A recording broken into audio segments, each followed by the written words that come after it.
Can you really trick your brain into actually doing hard things? Can you change the procrastination button that's in your body that keeps you from doing the things that you want to do? I know that I did. I found a way to get over the things that I struggle with really, really young. I can remember in college reading an entire book on a Sunday. I had waited for 6 weeks to read this one book. I can remember waiting to push off papers. I can remember projects that I procrastinated on over and over and over again. Procrastination has been a part of my life and something that I found ways to combat. Something that I found if I just tricked my brain into doing these simple things, I would beat the procrastination. So why do we procrastinate in the first place? We seek pleasure. This goes back to the Freudian point of the id versus the ego, and we always reward the pleasure center if there's something better at the time. So I have to read that book, but my friends are all going to a soccer game that I'd rather go watch. I want to go to the soccer game, even though I allotted the time to this day to read that book. And over time it happens and it happens and it happens. And we do this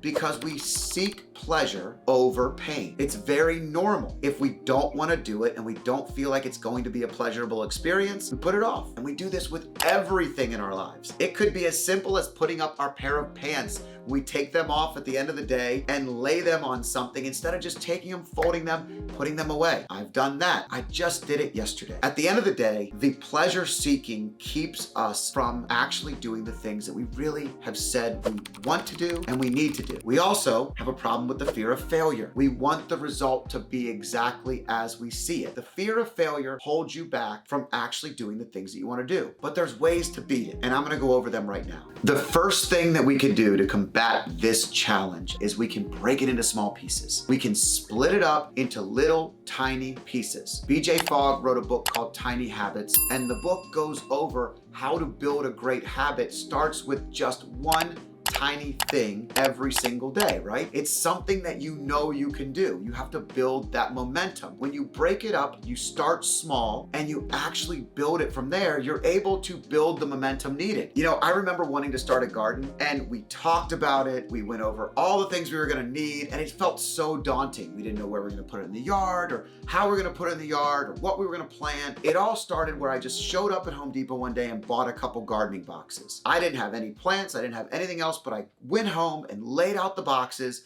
threw the soil in, and all of a sudden the emptiness of the soil drove me to what?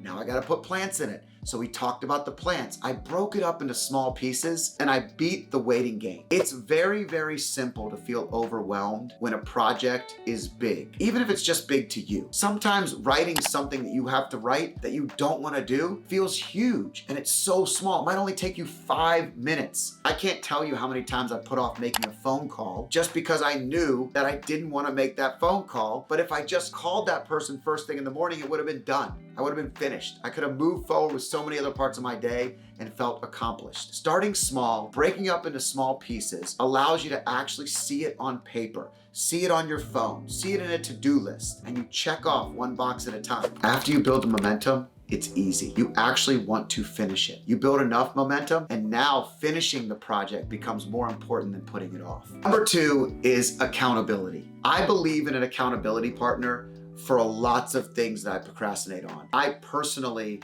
had a personal trainer for over a decade because I said I wanted to work out. It's a core belief to who I am, and I wasn't showing up consistently. I would show up 1 or 2 days in the week, and then the next week I'd make an excuse, and I'd be there 2 days, and then 3 days the next. There was no consistency. When I hired the trainer and I had someone to be accountable to, I didn't miss a session. If I was gonna miss a session, it was a really damn good reason. For over a decade, I showed up 3 times a week consistently, Monday, Wednesday, and Friday. The accountability helps you not feel all the pressure of doing it alone. Having someone to cheer you on, someone that's rooting for you, someone that's on your side, that wants you to be successful. Accountability tricks your brain into actually saying you're not just doing this for you, you're doing it for somebody else. That simple hack helps you be more successful. Number 3 is all about the fun. When you can combine the enjoyable thing with something you don't like to do, it can be really fun. Maybe you have a podcast you like to listen to. I suggest The High Performance Life, but you can listen to whatever you want to listen to. Let's say there's a great podcast that you haven't had the time to listen to, but you got to do the dishes.